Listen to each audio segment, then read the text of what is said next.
तुम्ही पक्षप्रवेश केलेला आहात, एवढा मोठा काळ जो काँग्रेसमध्ये तुम्ही दिलेला आहे, आज पक्षप्रवेश केलेला आहे, काय भूमिका आहे? आता परत या पक्षामध्ये येऊन अतिशय चांगल्या पद्धतीनं काम करणं, पक्ष वाढवणं, पक्ष संघटना मजबूत करणं, आदरणीय नरेंद्रजी मोदीजींचा हात बळकट करणं, देवेंद्र फडणवीस साहेबांचा हात बळकट करणं, याच उद्देशानं आम्ही पक्षामध्ये हेच करणार. देवेंद्र फडणवीस यांनी खरं तर हा पक्षप्रवेश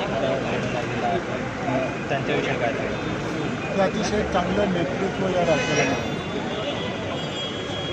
एक अभ्यासू नेतृत्व, अतिशय म्हणजे या राज्याला कसं पुढे घेऊन जातात, या राज्यातल्या प्रत्येक घटकाला कसं न्याय देतात, विकसित राज्य म्हणून या देशामध्ये या राज्याचं कसं नाव लेखित करतात, यासाठी ते प्रयत्न करतात, राज्य चालतं.